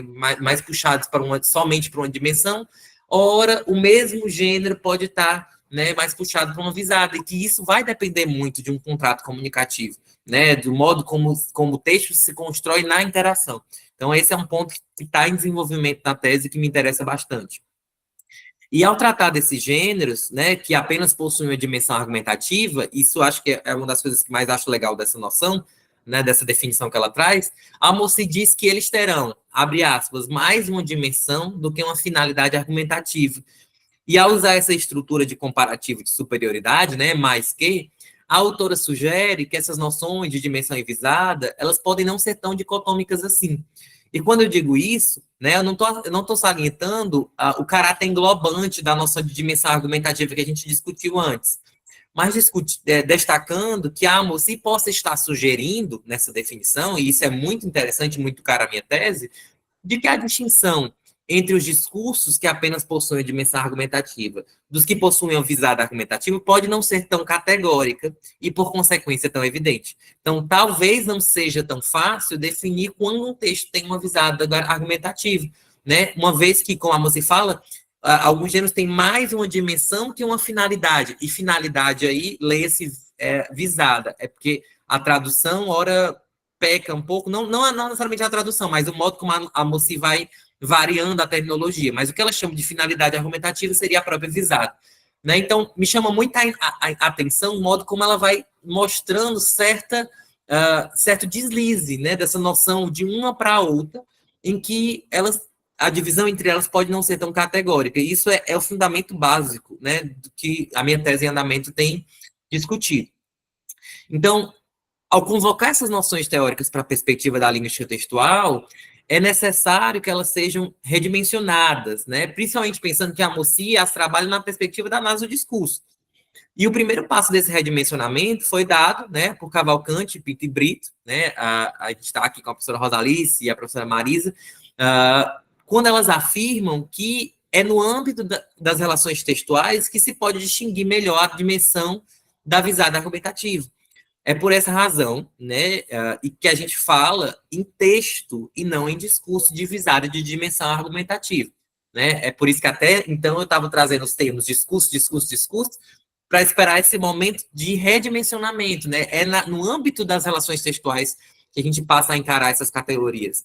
E aí as autoras também vão defender que a diferença entre dimensão e visada pode ser melhor compreendida se a gente toma a composição dos textos como um critério, né? É isso que a gente encontra lá nesse texto de 2018.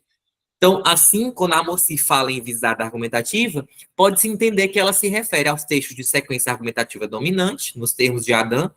Por outro lado, quando trata de dimensão, pode-se entender que ela engloba todos os demais textos, né? Esse é, por exemplo, o posicionamento que se encontra no nosso livro, né, de Linguística Textual, Conceitos e Aplicações. Só que isso, de algum modo, estava me gerando um certo tipo de preocupação teórica mesmo, né? E compartilhei com a Mônica muitas vezes essa reflexão. Por quê? Esse critério ele pode ser satisfatório para classificar como texto de visada aqueles que seguem um padrão genérico de um artigo de opinião, de um editorial, de uma carta do leitor, de uma redação do Enem. Mas a gente acredita que isso deixa de fora outros textos que participam de práticas discursivas de uma reportagem, de uma crônica, de charges, de tiras cômicas, dentre muitos outros congregados pela característica comum de terem uma dimensão argumentativa, né? E com isso, o que eu estou querendo dizer? Eu não estou pondo em questão que um texto com sequência argumentativa dominante seja um exemplo evidente de um texto com visada argumentativa. Não é esse o meu objetivo. Isso eu falo isso com muita clareza também na tese, né, que está sendo escrita. Mas o ponto que me chama a atenção é podem existir diversos textos que, mesclando sequências textuais distintas, também apresentam uma intenção persuasiva definida, para usar um termo que a Moci usa muito nas definições que ela traz, né? Ainda que mais implicitada, né? Que muitas vezes se revela a partir de uma reconstrução de raciocínios com base em doxas. Então, a minha intenção é compreender, será mesmo que a sequência argumentativa ela dá conta, né, de todos os textos que têm uma visada argumentativa? É isso que eu estou pondo em questão, né? Porque me parece que a sequência argumentativa está no coração da visada. Mas há, nessa região, né, marginal da noção teórica, outros textos mais problemáticos, né? E são esses textos que têm me interessado, né? Então, a minha análise vai em busca desses textos também. Então, vem aí, né? O questionamento que lançamos é se textos dessa natureza podem ser reconhecidos por uma visada argumentativa, porque nele se pode identificar uma tese. Seria a tese o critério básico para garantir que um dado texto incorpora uma visada argumentativa, né? Esse é o questionamento básico desse artigo que a gente chamou de O Texto e a Tese. Então, a gente vai a fundo na noção de tese, né? E vai vendo que ela vem, né, lá da retórica clássica, com uma opinião que o locutor busca defender. Então, a gente vê esse movimento de defesa de uma determinada opinião, não apenas uma simples exposição, mas um movimento de defesa, e de que essa defesa visa a adesão dos interlocutores a essa opinião. Então, com o desenvolvimento das teorias da argumentação ali a partir de 1950, a noção de tese ela passa a ser melhor delineada, né, com certa variação terminológica, porque em algumas teorias ela é chamada de alegação, conclusão, como a gente vê, né, no Tuma, e ora também como ponto de vista, como a gente vê na pragma dialética, eles chamam de standpoint. Então, eu vou passar brevemente sobre o modo como essas teorias vão entendendo a tese, né? Para o Tuma, a gente tem ele define, né, a perspectiva do Tuma é sobre o argumento. Então, o argumento é toda a estrutura composta naquele diagrama clássico dele, no qual consta, né, a alegação, que é a conclusão do argumento em que o locutor deseja que a audiência acredite. Então, os argumentos vão a serviço dessa alegação, né? A alegação aí é a tese, né? Se a gente for buscar fazer esse paralelo. No Douglas Walton, né, da lógica informal, a gente já tem uma reflexão seguinte: cada participante tem uma proposição específica designada por ele, para ele ou por ele, que representa sua tese ou conclusão a ser provada, né? E aí a gente já tem aqui a natureza de provar a tese. Então, a tese associada a essa ideia de provar, né? Ou fundamentar, como o Paulo tem feito também nos estudos que ele tem feito. Para o autor, são essas teses que definem a questão argumentativa, ou seja, a partir das teses a gente chega à questão argumentativa central. Para o Plantin, né, na perspectiva dialógica, modelo dialógico da argumentação, a situação argumentativa se dá a partir de uma situação dialogal que é balizada por uma questão argumentativa, e as respostas argumentadas dadas pelos argumentadores nessa situação dialogal expressam conclusões ou pontos de vista.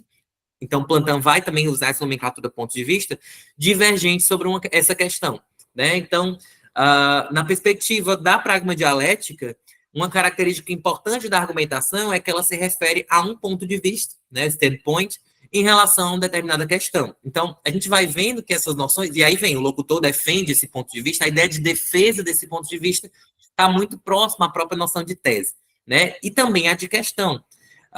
Por fim, né, eu achei importante trazer também, para não deixar passar batido, o modo como o Perelman, né, traz isso na nova retórica. Eles não investem em uma definição precisa sobre tese, muito embora os autores delineiem o objeto de investigação da nova retórica como o estudo das técnicas discursivas que permitem provocar ou aumentar a adesão dos espíritos às teses que se lhes apresentam ao assentimento. Então, a gente tem a ideia, a noção de tese, a palavra tese apresentada ali no objeto de investigação da nova retórica. Essa definição por si só sinaliza a relevância da tese nesse empreendimento argumentativo, mas deixa em aberto uma definição mais precisa do termo na abordagem da nova retórica. A professora Rosalice quer falar? Não. Isso. Ah, tá, porque a mãozinha ainda está levantada, aí eu me Desculpa. confundi aqui. Foi o Desculpa. Ananias. Ah, a Ananias quer falar? Foi o Ananias. Fala, Ananias. Não, Marizinha, eu bati sem querer, desculpa. Ah, então pronto. Maravilha. Vamos seguindo.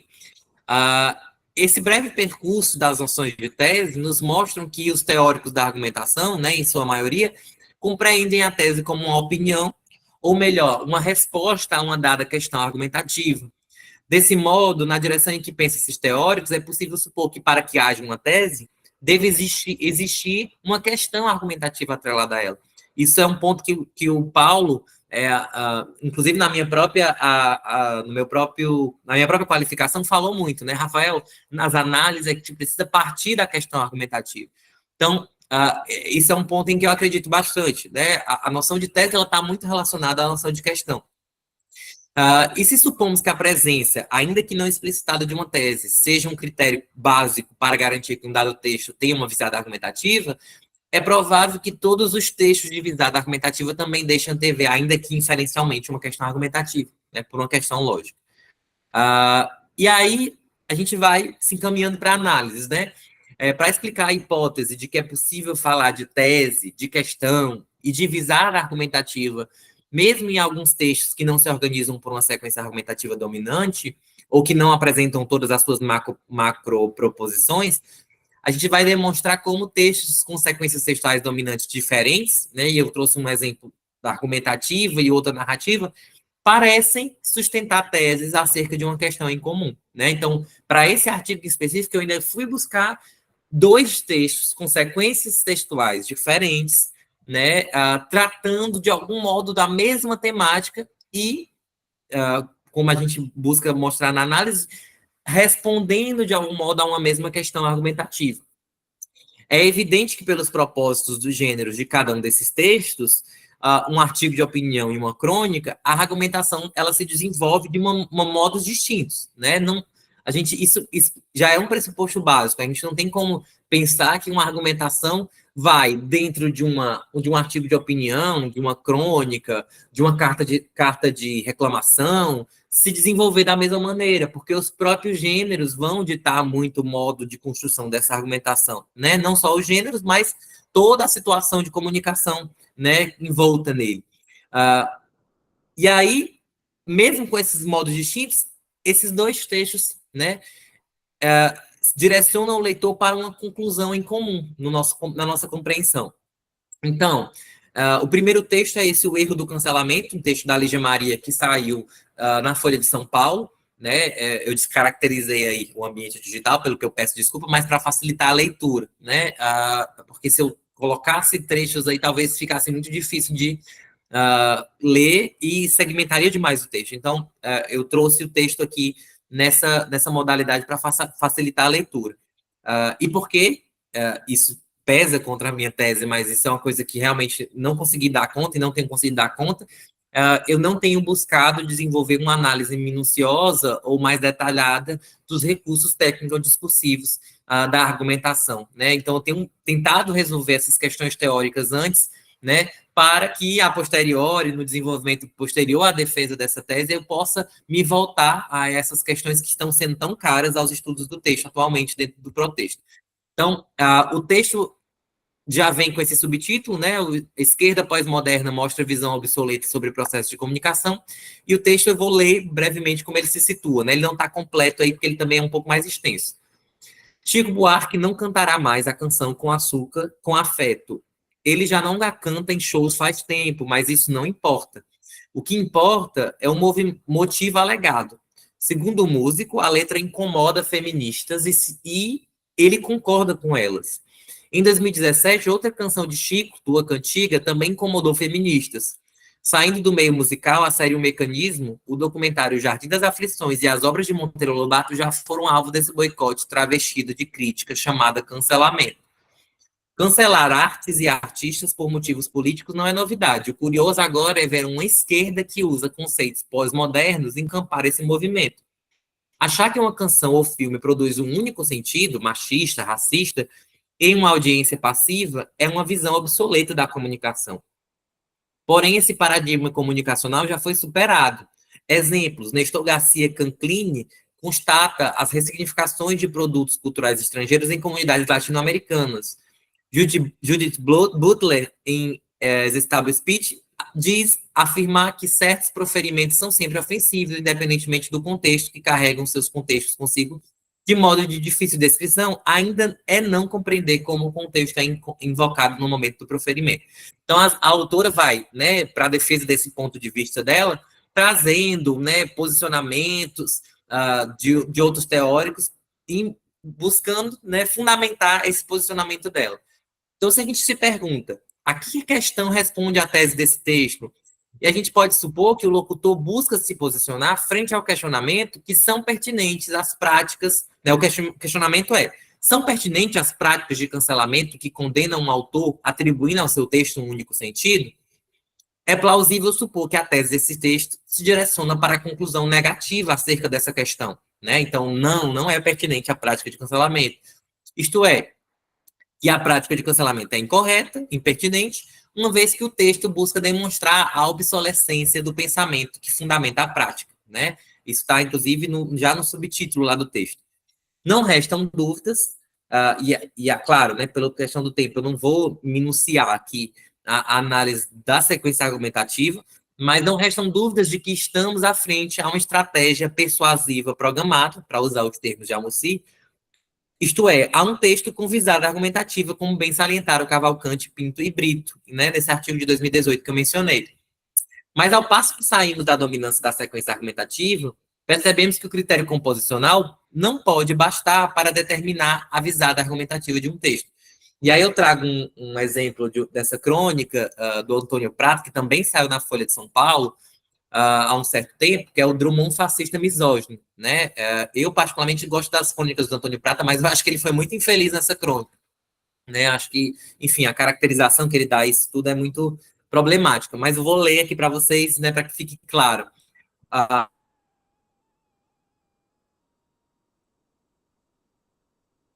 Diz o seguinte: na primeira aula do modernismo, a professora começa a escrever na lousa o poema de 7 faces do Drummond. Quando eu nasci, um anjo torto. Esse verso é problemático, ribomba uma voz no fundo da fala. Ela se vira e fica surpresa ao perceber que a voz tonitruante vem de uma magricela que não parece ter mais de 18 anos. E ela a encara com um brilho nos olhos, o brilho dos que viram a luz. Com a segurança de um palestrante num TED Talks, coisa rara antigamente em primeiranistas, o aluno explica: um anjo? Sério? Anjo é um elemento do catolicismo, é a religião opressiva do invasor. Esse verso aí reforça o colonialismo que massacrou e calou as religiões dos povos originários. Por que não quando eu nasci Anhangá? Ou quando eu nasci Xolotov, não sei nem como é que pronuncia. Ou quando eu nasci Wakantanka. Os olhos da professora percorrem a classe em busca de uma cumplicidade, uma piscadela que sussurrasse: esquece, ele é um mala, bola para frente. mas essas expressões desafiantes sugerem apoio ao Magricelo. Então, o texto ainda continua, né? Recomendo a leitura, é um texto relevante para entender o posicionamento também do autor, né, em relação à temática. E aí, eu penso, né, e reflito, junto com a Mônica, que analisou e estudou todo esse trabalho comigo, né? O que propõe o locutor dessa crônica, em verdade, é satirizar o identitarismo que comumente acarreta os cancelamentos. Então, a gente vai vendo pautas identitárias aí, né? A questão indígena, a questão racial, a questão decolonial, tem outros pontos que vão sendo colocados em discussão. E os exageros, né, dessas problematizações que são feitas nessa narrativa, e isso é o que me incomoda mais esse texto, né, inclusive, talvez o que mais me afeta, é, portanto, intencional, o que é também próprio da ridicularização comum às sátiras. Então, o que o autor dessa crônica faz é satirizar, né, tirar sarro do modo, exacerbando o modo de condução desses personagens, né, situando dentro de uma sala de aula, possivelmente do curso de letras, né, uma cadeira chamada Modernismo 1. Além disso, o modo como o locutor vai, durante a narrativa, apresentando os alunos e suas ações, revela como estes são vistos por esse locutor. Então, uma magricela que não parece ter mais de 18 anos, ela questiona com a segurança de um palestrante do TED Talks, né? TED Talks acho que vocês sabem bem o que é, um conjunto de palestras que existem, que são convidados algumas pessoas a falar, e eles ficam sozinhos no centro do palco, enfim, né? Essas palestras são muito famosas. Os alunos e a professora, eles vão entrar nesse texto como locutores enunciadores, segundos, terceiros, porque são personagens que interagem dentro desse texto de natureza ficcional. Só que todas as vozes que aí circulam são gerenciadas por um locutor enunciador primeiro, e por isso estão a serviço dela. E aí eu pergunto, né, por que a gente tem a sensação de que o locutor enunciador principal se presta a mostrar uma opinião, ou mais objetivamente uma tese, nesse texto que a gente acabou de ler? Assim, estaríamos frente a um texto dominantemente narrativo, que teria apenas uma dimensão argumentativa, né, se a gente seguir o pressuposto, as reflexões que a gente viu aí, né, durante essa apresentação, ou de um texto que efetivamente possui uma visada argumentativa, né, porque se o critério é só composicional, a gente certamente estaria em frente de um texto somente de dimensão argumentativa e não teria mais nada a dizer, né, em relação a isso. Não teria mais a dizer em termos de não há questão, não há dúvida de que esse texto teria apenas uma dimensão argumentativa. Só que, para mim, né, e para a Mônica, nessa reflexão que a gente fez ali, essa crônica do Antônio Prata, ela revelaria uma tese que ela é apenas sugerida, e, portanto, ela é suposta, né? Ela não é concretizada dentro do texto, não é explicitada dentro desse texto, porque também não é defendida por meio de argumentos, que é a tese de que as críticas e essas alegações, quando não bem embasadas, são prejudiciais, né? Essa tese, a nosso ver, é sustentada não por argumentos, né, mas por recursos comuns ao gênero em questão.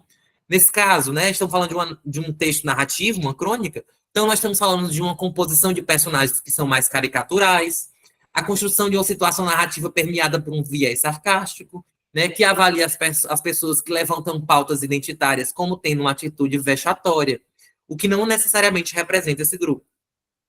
Se da mesma forma nos perguntamos a que questão responde a tese desse texto, podemos supor que o locutor busca se posicionar frente ao mesmo questionamento do texto anterior, né? Então, no caso seria, né, são pertinentes as práticas de cancelamento, porque ali o Drummond está sendo cancelado, né? São pertinentes as práticas de cancelamento que condenam o autor atribuindo ao texto um sentido único.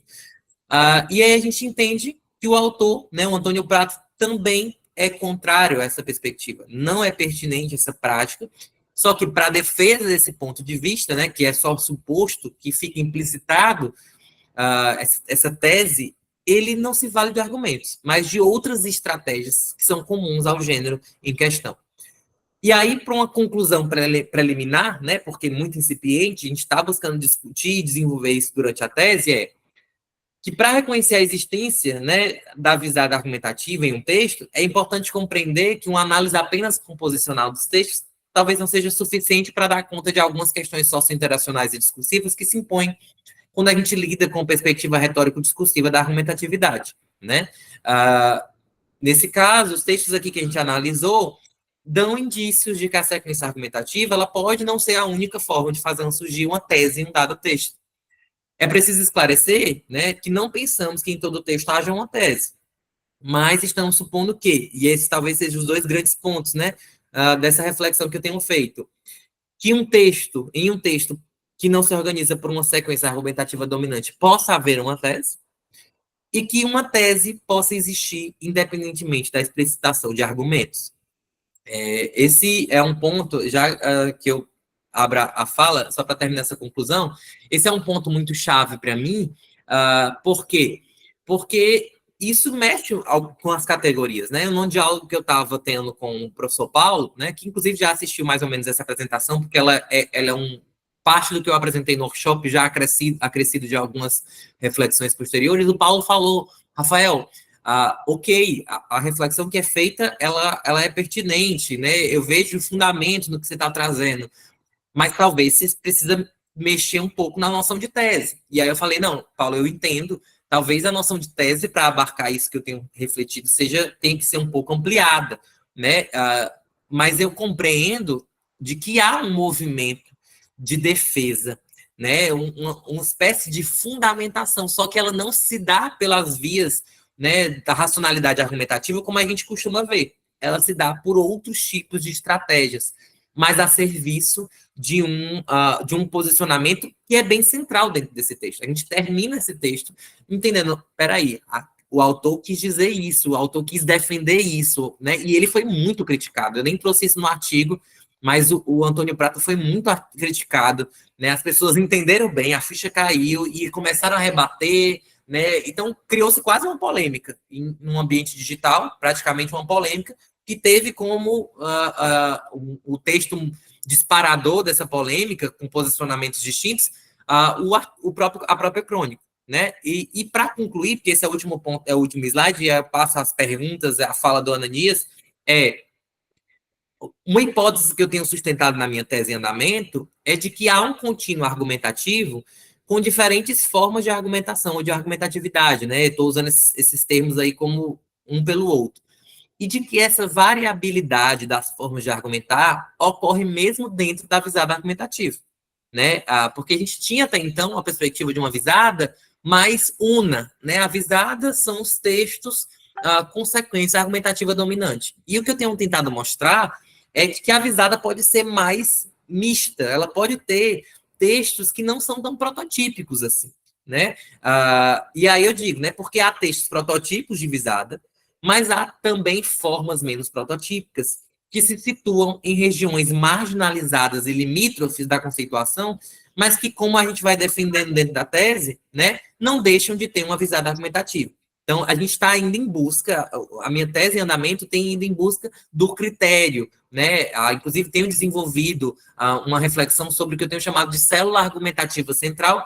Claro que isso seria uma outra apresentação, a tese tem muitos pontos, né, que eu não conseguiria trazer numa apresentação que ainda assim, apesar de longa, ainda é curta e que eu precisava focalizar em alguns tópicos. Mas isso é mais ou menos o que a minha tese tem buscado discutir. Eu agradeço desde já pelas perguntas que ainda também estão por vir. Ananias.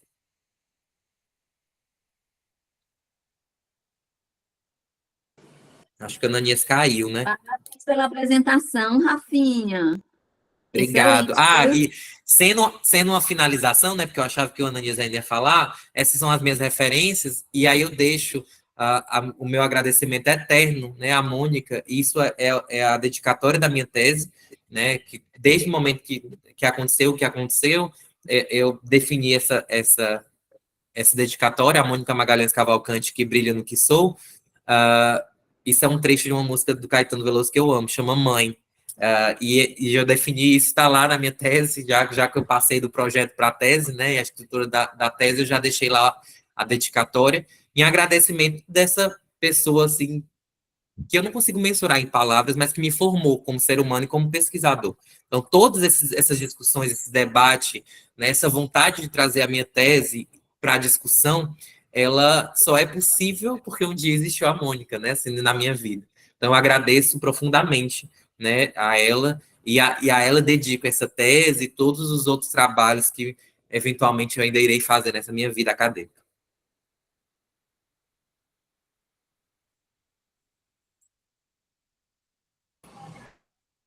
Obrigada, Rafinha. Ananias? Marizinha, posso fazer uma observação? Sim, Na verdade, uma pode pergunta. sim. Por favor.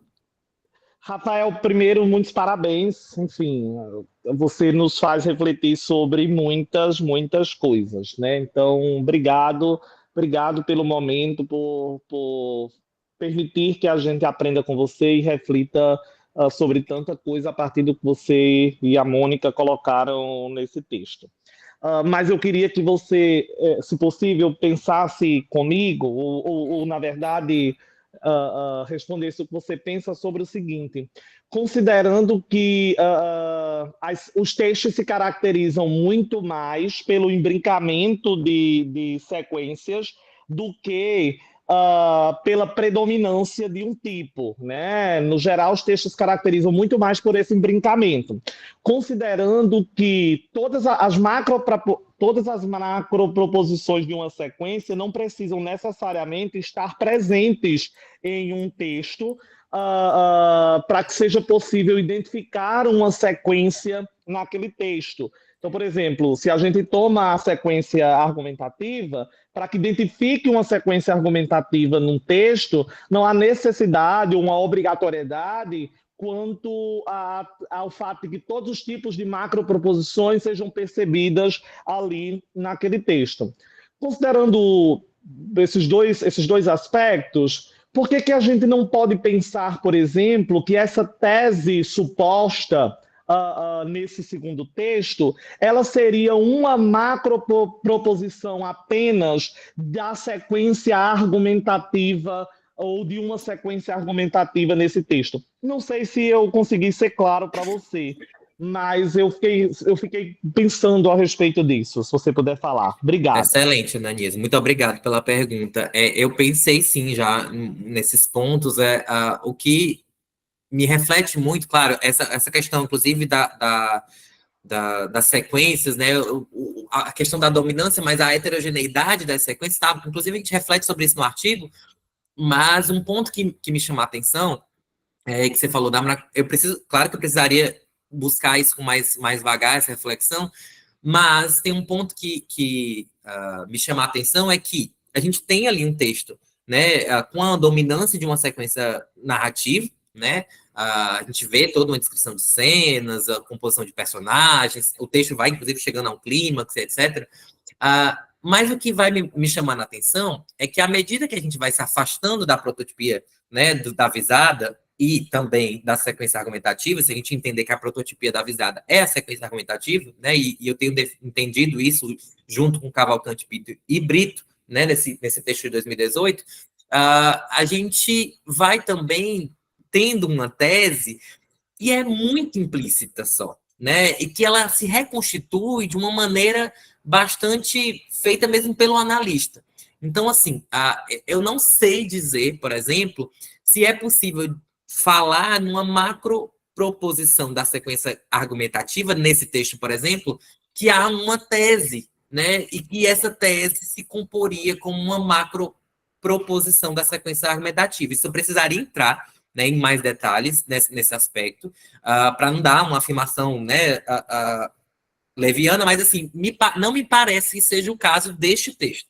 Mas eu acho, sim, bastante viável e possível, né, de que haja essa interseção, né, a gente está numa dominância de uma outra sequência, e que uma macroproposição mesmo da sequência argumentativa seja o aspecto que dê o tom, né, dessa tese ou dessa opinião central do texto, né, mas isso é uma coisa que realmente eu preciso desenvolver e estudar com mais vagar, principalmente porque a sequência argumentativa do Adam, eu descrevo muito ela, reflito muito com ela na minha tese, mas ela não é um critério de análise meu, né? Então, a minha relação com a parte composicional, ela vai e volta. Então, a todo momento eu tenho essa interface com o estudo do Adam, mas a minha perspectiva tem muito fundamento retórico argumentativo e menos necessariamente composicional. Mas, como já ficou bem claro, eu não tenho como fugir disso.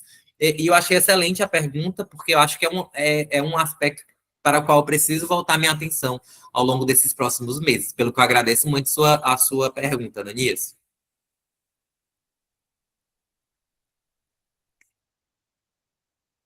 Obrigada, Rafinha. A Rosinha e a Vandinha, elas levantaram a mão. Vandinha? Rosinha?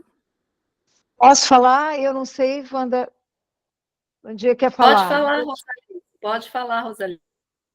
Olha, vou falar muito rápido. Primeiro, olha, parabéns, Rafael. E outra coisa, eu acho que você vai trazer uma grande contribuição, sabe por quê? Você está estabelecendo um diálogo também com alguns pressupostos da lógica informal, né? E aí, indo ao encontro também de alguns trabalhos do Paulo, tá? Paulo II, você pode trazer uma contribuição interessante aí para esse estudo da argumentação, tá? Dentro da LT, mas conjugando com pressupostos outros. Isso é uma questão interessante. E uma outra coisa que eu coloco, que o Ananias muito bem colocou, eu acho que essa questão dos níveis, né, do macro nível, meso e micro, né, e o meso, que é a sequência argumentativa, ela está no nível meso, né? Então, o Adam jamais, atualmente, ele já vai ao encontro da existência de um nível macro. E eu acho que questão importante, que merece também estabelecer, já que tem uma tradição anterior, tem que respeitar uma tradição para chegar para o novo, né? A gente só pode inovar a partir de um olhar para essa memória. Pronto, é só isso, é só essa observação, estabelecendo um diálogo com a Excelente, Ananias professora. e parabenizando, tá? Obrigada. Muitíssimo Parabéns. obrigado. Concordo plenamente. Estou saindo desse encontro hoje, já assim com a cabeça fervendo para dar continuidade a esse estudo. E agradeço a vocês, cada uma das considerações. Oi, Rafael. Posso falar, né, Marcinha? Olá, Rafael, Vandinha. parabéns pela apresentação, muito clara, e parabéns pelo empreendimento investigativo de grande fôlego, né? E a contribuição que disso, então, vai resultar, né, para os estudos do texto, do discurso, para o protesto e tudo mais. Na sua fala, Rafael, e também lendo o seu texto, gostei bastante, você, eu acho que tomou um caminho muito bom, que é contemplar a dimensão, pensar na dimensão argumentativa como constitutiva de todo e qualquer texto, né?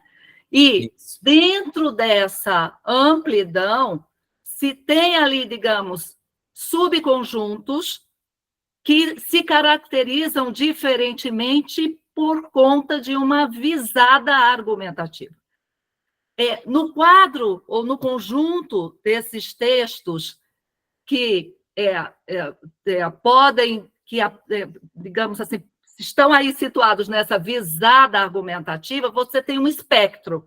Aqueles que são mais reconhecidos prototipicamente, convencionalmente, porque falar de argumentação é falar também de convenções, é falar de práticas sociais, culturais, etc. e tal, do que é reconhecido, né? Então, você tem isso que é prototipicamente reconhecido, e outros que estão ali no cenário que você diz, olha, existe um espectro maior além disso que a gente já conhece, que a gente reconhece, que a gente denomina. E aí, você me fez pensar no texto, a sua fala, os seus exemplos e a sua tese, me fez pensar no texto do Milô Fernandes, A Vaguidão Específica. E esse texto, nele, o Milô diz assim, as mulheres, começa assim, com uma citação, as mulheres têm uma forma de falar que eu chamo de vago específica. E depois, todo o texto prossegue em termos de um diálogo. Então, são sequências dialogais que vêm a serviço argumentativo dessa tese. Então, eu vejo, assim como você, eu gostaria de ouvir também você a respeito, eu vejo que esse texto está dentro do que você tem, e segundo os estudos, então, aí da Moci, que você agora também vem inovando, ampliando, na verdade, eu acho que é uma ampliação desse conjunto de textos que contém, então, aí essa visada argumentativa. Eu vejo esse texto como um texto que tem uma visada argumentativa. Né? Eu gostaria, só para pensar, enfim, se eu estiver equivocada também pode dizer, mas eu adorei a sua apresentação, gostei demais do seu trabalho, estou encantada aqui com as reflexões. Parabéns. Wanda, muito obrigado. Eu agradeço, já anotei o nome do texto aqui. Se eu conseguir encaixá-lo em minha tese, eu já coloco os créditos lá no início. Assim, eu agradeço plenamente a professora Wanda pela indicação do texto que compôs, né, o exemplar da minha tese. Que inclusive é uma tese, por ser muito teórica, eu vou ter que me valer muito das exemplificações para comprovar, né, os posicionamentos. Então, acredito que sim, plenamente, que esse texto seja um bom exemplo, né, dessa marginalidade, desses textos que ficam à margem da noção. Né? Então, de um texto que não se traveste de uma sequência argumentativa, e que não deixa, né, por isso, de o leitor chegar ao final desse texto, né, o interlocutor chegar ao final desse texto, com a sensação de que ele foi, de algum modo, né, levado a um determinado ponto de vista central, né, ou uma tese que esse texto levantou, mas que não necessariamente, e eu precisaria ver o texto com mais calma, não necessariamente por via dos raciocínios formalizados, né, na construção de argumentos mesmo, em defesa de uma dada tese, mas por estratégias também outras, né, de fato, a partir desses textos, né, que eu tenho constituído a minha reflexão. A gente começa a refletir, criando hipóteses teóricas. Quando a gente vai aos textos, a gente começa a reavaliar melhor esse posicionamento. Então, eu agradeço pela indicação que já anotei aqui para poder eu ler com mais calma, e ver em que ponto desse espectro, acho que é isso, professora, de fato, esse é o ponto-chave, né, porque a gente se encaminhava muito pela ideia de que a dimensão era muito diversa e de que a visada parecia ser mais uniforme, né, e o que eu quero mostrar é que talvez esse contínuo, a visada, ela seja mesmo mais ampla, né, que o espectro da visada, que existe um espectro dentro da visada, né, que de uma forma mais prototípica, que estaria no coração dessa visada, mas também de outros textos que habitariam, né, essa região marginalizada, mas que não deixam, né, e esse é o ponto-chave da reflexão, há um critério que une todos esses textos, que a gente está chamando de texto de visada argumentativa. Né? Então, eu estou em busca mesmo, no meu trabalho, de definir com mais clareza esses critérios, né, que critérios nós podemos utilizar para falar de um texto, que um texto tem uma visada argumentativa, né? E é isso, né? Agradeço muito, né, a sua participação, a participação da professora Rosalice, da professora Marisa, né, que liderou esse momento aqui, o professor Ananias, e a todas as perguntas que me foram feitas. Eu estou muito feliz, né, com essa oportunidade. Obrigada. Tem uma outra pergunta. Oportunidade de retomar. De quem? Do Natanael. Ele fez a pergunta, o Natanael está aqui na sala, ele perguntou sobre... perdão se eu estiver queimando a largada, mas como pensar a relação entre visada argumentativa e as modalidades argumentativas? É uma excelente pergunta, né, Natanael? Agradeço.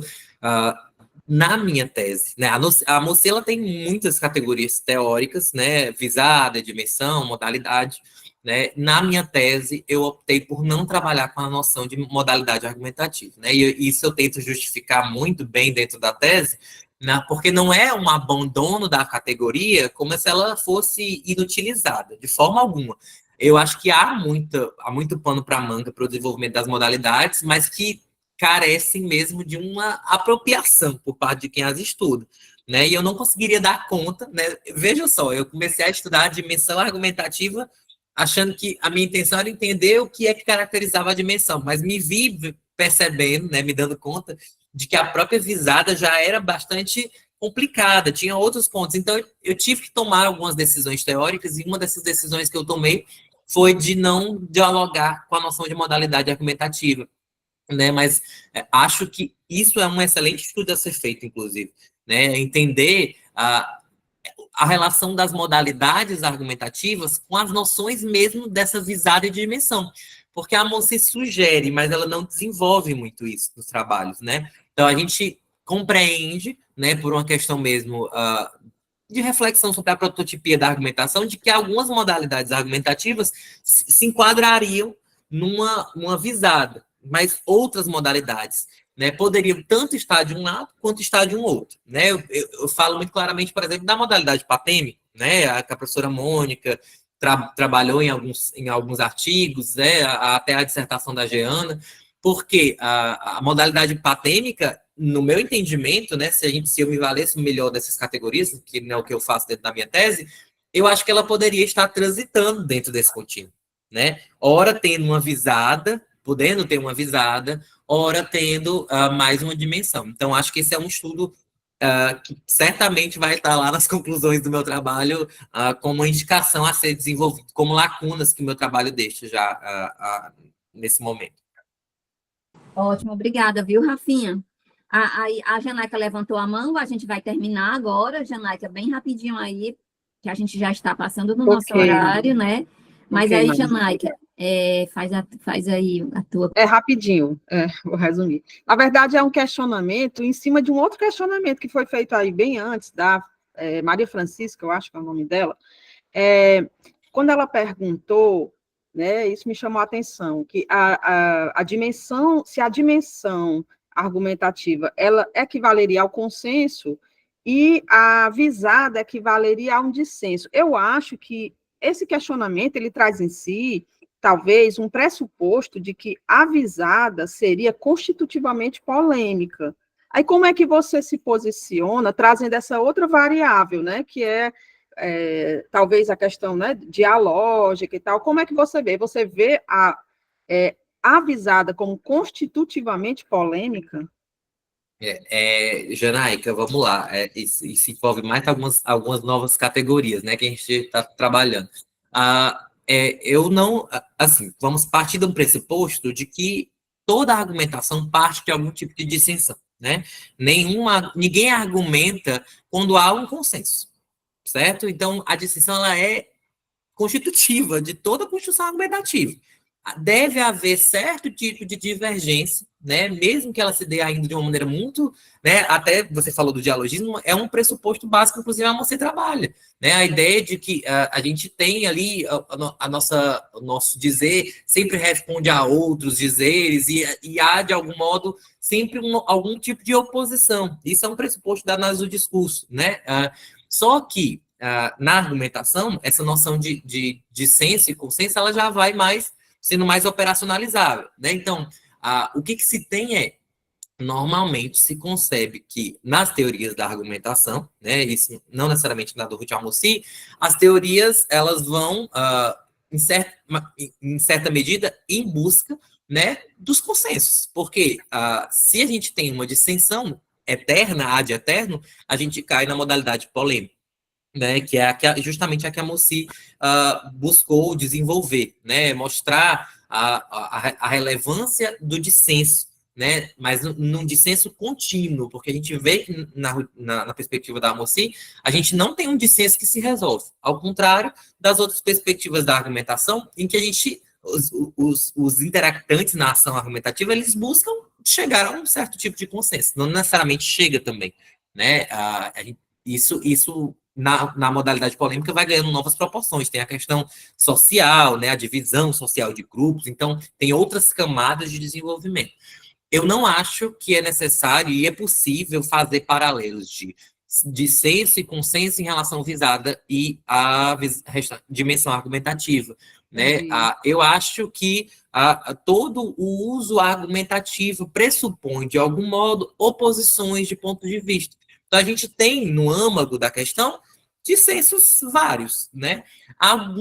Algumas interações buscarão um consenso muito definitivo, inclusive se a gente for falar de modalidade argumentativa, né, como a gente acabou de falar nesse instante, há modalidades argumentativas em que dois, né, os interlocutores se unem num propósito de chegar a uma determinada posição.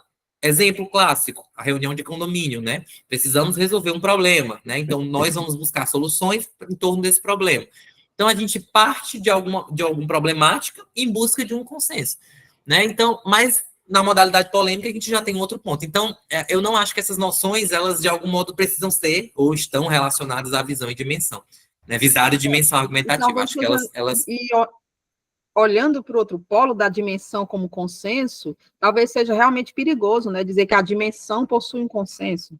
Isso, eu particularmente não iria por esse caminho, acho que ele é muito perigoso. Por favor, como eu puxei esse aspecto, eu queria deixar uma explicação. Na argumentação interativa do Grácio, então, o que ele diz na argumentação interativa? Você tem a A e B. Essas pessoas, elas discutem, mas a argumentação entre A e B, há o consenso, mas pode haver o consenso no dissenso. Quer dizer, normalmente, Rafael, eles não são obrigados a ter o consenso. Pode haver o consenso no dissenso. Então, Sim. essas categorias são importantes nessa visada argumentativa. Talvez não seja para o seu trabalho, mas o consenso e o dissenso, porque eu posso, nesse momento agora, alguém aceitar o que se está dizendo, aceito, mas eu não aceito. Aceito a discussão, mas para outra discussão eu não estou aceitando. Eu não sei se eu fui clara. Sim, professora. Dá para entender o que eu estou dizendo. É o Sim, consenso, é o dissenso do consenso. Sim, o que eu quis explicar, né, a Janeca, nessa pergunta que ela fez, é que ela buscou, né, na pergunta, perguntou se havia uma relação direta entre dissenso e visada e consenso e dimensão. E eu quis dizer que não. Mas, sem sombra de dúvidas, falar de argumentação e não falar das categorias de consenso e dissenso não é possível, né? E disso o Grácio tem muita razão, disso de fato, né? Não é algo que eu ponho em questão, não. Né? Eu entendi completamente o que você está falando aí, discutindo. Agradeço bastante. Obrigada, Rafael.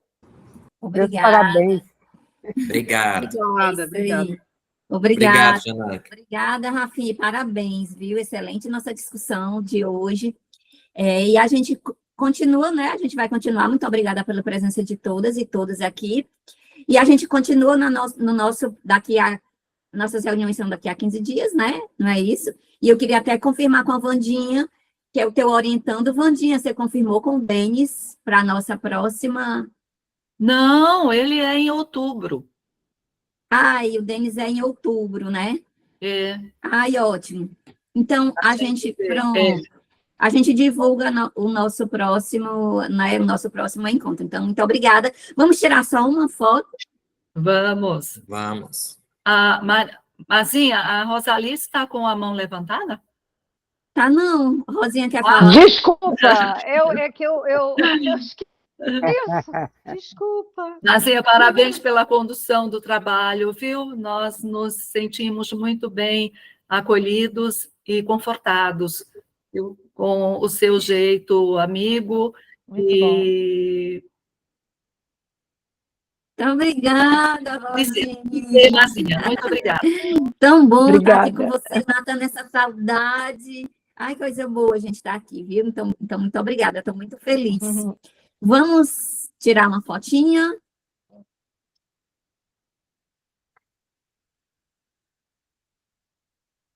Para outra, né? Nem todo mundo apareceu.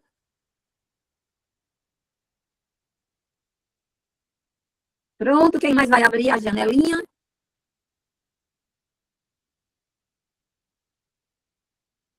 E o Natanael nem está mais aqui, Rafinha, ele não escutou a tua pergunta, ele saiu antes do tempo.